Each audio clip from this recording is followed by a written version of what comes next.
Muy buenas a todas y a todos. Soy Nano, soy el presidente de la Asociación Cultural ULACA y vengo a hablaros de la LOPIBI. Vengo a daros la formación sobre el tema 1 de la LOPIBI, que es la Ley Orgánica 821 de 4 de junio de protección integral a la infancia y a la adolescencia frente a la violencia.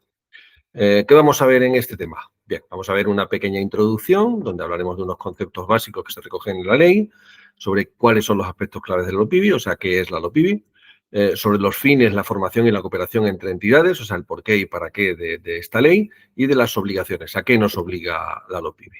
Pues empecemos. En el artículo 1 se habla del objeto, que es garantizar los derechos fundamentales de los niños, niñas y adolescentes a su integridad física, psíquica, psicológica y moral, frente a cualquier forma de violencia, asegurando el libre desarrollo de su personalidad y estableciendo medidas de protección integral, entre las que se incluyen la sensibilización, la prevención, la detención precoz y la protección y la reparación del daño en todos los ámbitos en los que se desarrolle la vida del menor o del adolescente. Habla de ciertos conceptos que tenemos que tener muy claros. ¿Qué es el abuso? El abuso son actos que perjudiquen a niños, a niñas o adolescentes, donde se incluye el uso o el aprovechamiento excesivo de esa persona en perjuicio propio o ajeno. ¿Qué elementos son claves en el abuso? Que tiene que tener intención de dañar, o sea, no puede ser accidental, que persista en el tiempo, o sea, que no sea puntual, que exista desigualdad de poder entre las partes, o sea, entre víctima y agresor, y que se vulneren los derechos fundamentales de la persona.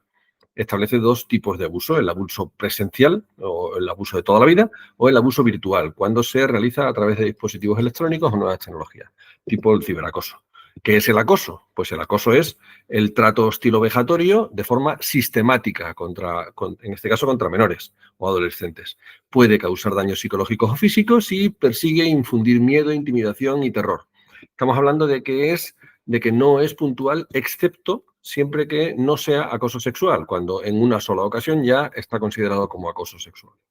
Diferencia dos formas de acoso, el bullying o el acoso de toda la vida, donde la violencia entre iguales, o el ciberacoso, que es la misma violencia entre iguales, pero cuando se utiliza o cuando implica ese uso de teléfonos móviles, internet o otras tecnologías de la información. Imágenes, difusión de imágenes, trato vejatorio en redes sociales u otras cosas en las que se utiliza internet como medio. ¿Cuándo se habla de buen trato? Buen trato son cuando se respetan los derechos fundamentales de los niños, niñas y adolescentes. ¿Y qué habla de detección? Detección es identificar la existencia de un riesgo o de una situación de maltrato infantil. Habla de que la detección tiene que ser precoz. Cuanto antes se detecte el riesgo, antes se puede intervenir y se puede notificar esa situación de riesgo. Cuando hablamos de maltrato infantil, bueno, pues frente a las situaciones de buen trato, hablamos de maltrato infantil. Cuando hay una acción, omisión o trato negligente, siempre que eso no sea accidental y que priva al niño o a la niña del derecho, del bienestar y que la amenaza o interfiere en su desarrollo físico, desarrollo social, desarrollo psicológico. Y ahí sí aclara mucho que los autores pueden ser personas de igual, o sea, en violencia entre iguales o entre adultos a menores, pueden ser instituciones o puede ser la propia sociedad. Y la Organización Mundial de la Salud recuerda cómo define el maltrato infantil. También hay una característica muy interesante en esta ley que habla del maltrato prenatal, que es cuando se provoca daño al feto.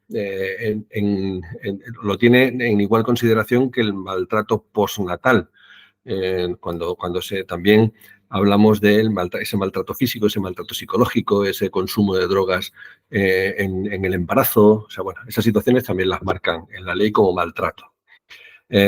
¿Cuándo estamos hablando de espacios dignos y adecuados? Pues cuando los niños y niñas se pueden desarrollar en esos espacios que tienen unas mínimas situaciones o unas mínimas condiciones en términos de espacio, de equipamiento, de temperatura, son espacios adaptados, son dignos, son adecuados para el desarrollo de las actividades.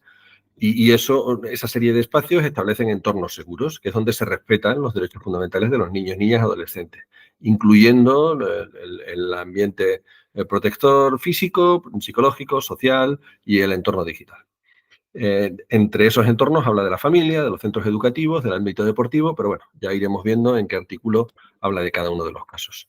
¿Qué significa notificar o comunicar? Pues es transmitir la información, primero, en el ámbito interno, o sea, dentro de cada institución, a ese delegado de protección, que hablaremos luego de la creación de esa figura, y segundo, a lo externo, que es el propio delegado de protección, el que tiene que notificar a la autoridad competente.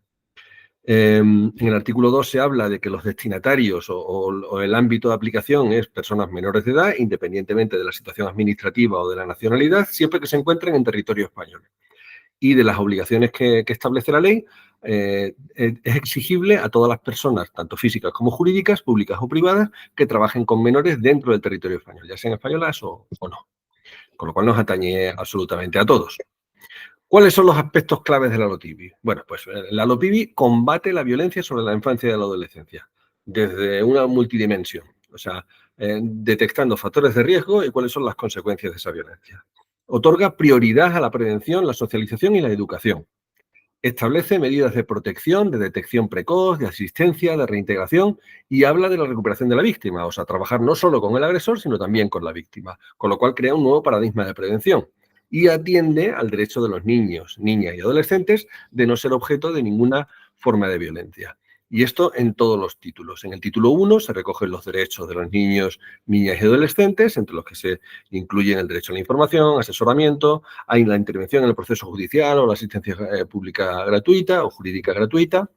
En el título 2 se regula el deber de comunicación a las autoridades por parte de esos colectivos, sobre todo por parte de esos colectivos que tienen encomendada la asistencia, el cuidado, la enseñanza, ya sean centros sanitarios, centros escolares, centros de deporte, centros de protección a la infancia, en el que se incluyan niños, niñas o adolescentes, y la ley garantiza la protección de esas personas. En el título 2. En el título 3 se regula la sensibilización, prevención y detección precoz, incluyendo niveles de intervención.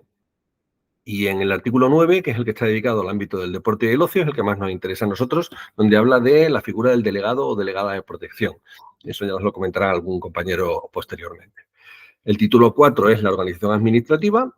Ahí habla de que el Registro Central de Delincuentes Sexuales se pasa a denominar Registro Central de Delincuentes Sexuales y Trata de Seres Humanos para prevenir esas adopciones ilegales o adopciones internacionales ilegales.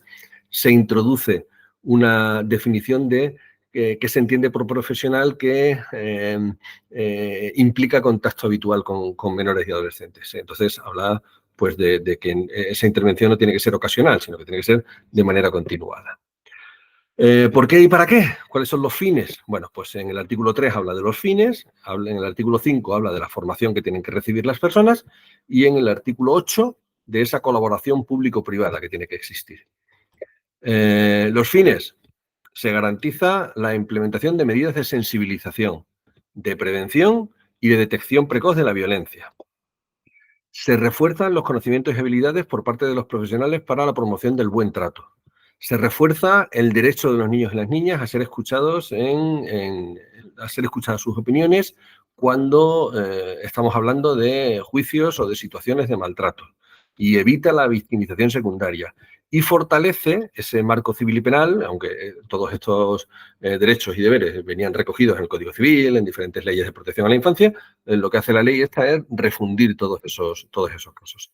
Fortalece ese marco administrativo entre la administración y los niños y adolescentes víctimas de violencia, garantiza la reparación y la restauración para trabajar con las víctimas y garantiza la especial atención de niños, niñas y adolescentes que se encuentren en situación de especial vulnerabilidad. Por discriminación en relación de sexo, de edad incluso, de todo tipo de discriminación.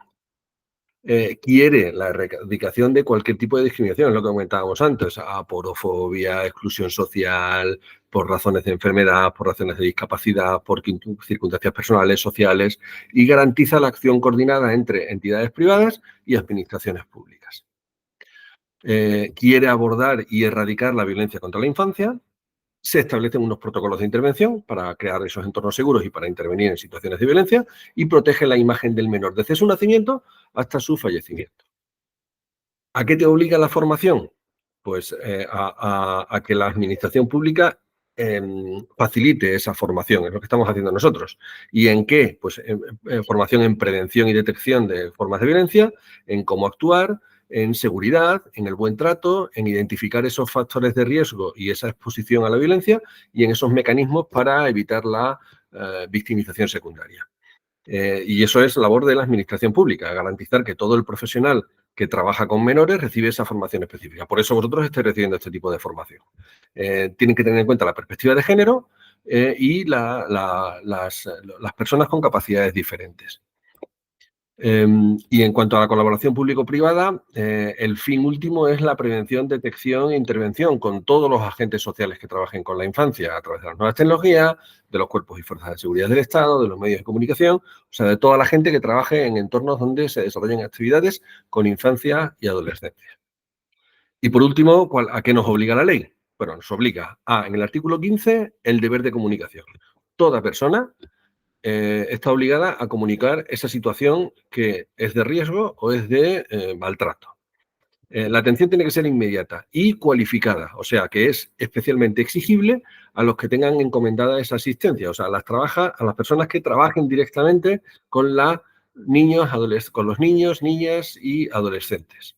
Eso viene en el artículo 16. En el 17 habla de los deberes de comunicación entre ellos mismos, en el 19 de los contenidos de Internet, en el artículo 18 que es lo que es obligatorio para los centros educativos y establecimientos residenciales, y en el artículo 20, los centros educativos y de ocio, es el que más nos atañe a nosotros también, son los que tienen que adoptar todo este tipo de medidas necesarias para garantizar esa protección y seguridad del denunciante y de la víctima también. Y cuando habla de obligaciones, en estos diferentes capítulos, en el capítulo 3 se habla del ámbito familiar, en el capítulo 4 del ámbito educativo, en el 5 de la educación superior, en el 6 del ámbito sanitario, en el 7 de los servicios sociales y en el capítulo 8 de las nuevas tecnologías. Y en el capítulo 9 habla del ámbito del deporte y del ocio, que es el que más nos atañe a nosotros. La obligación es construir un entorno seguro donde se trabaje dentro del campo deportivo y de ocio, donde se trabaje la prevención, la detección y la intervención. Y ahí están implicados todos los centros que realicen actividades deportivas, ya sean actividades puntuales, pero siempre con contacto continuo con menores. ¿Y a qué les obliga esta ley? ¿O a qué nos obliga esta ley? A aplicar los protocolos de actuación. La Junta de Castilla y León ya ha creado ese protocolo de actuación en situaciones de riesgo o de situaciones de violencia dentro de las actividades juveniles y de tiempo libre, a implantar esos sistemas de monitorización, a crear esa figura o a designar esa figura de delegado o delegada de protección con una serie de características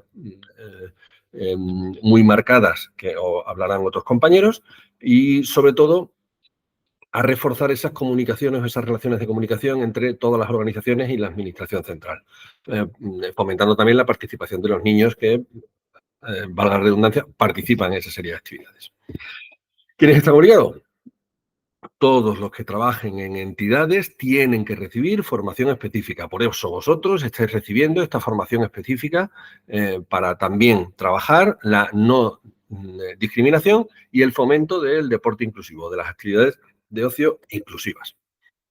Como os dije, la Junta de Castilla y León, a través del Instituto de la Juventud, ya ha creado ese protocolo aplicado a todas las actividades juveniles. Lo tenéis a vuestra disposición en la página de Juventud de Castilla y León. Y hasta aquí mi intervención. Estoy a vuestra disposición. Estas son mis redes sociales y es mi forma de contacto.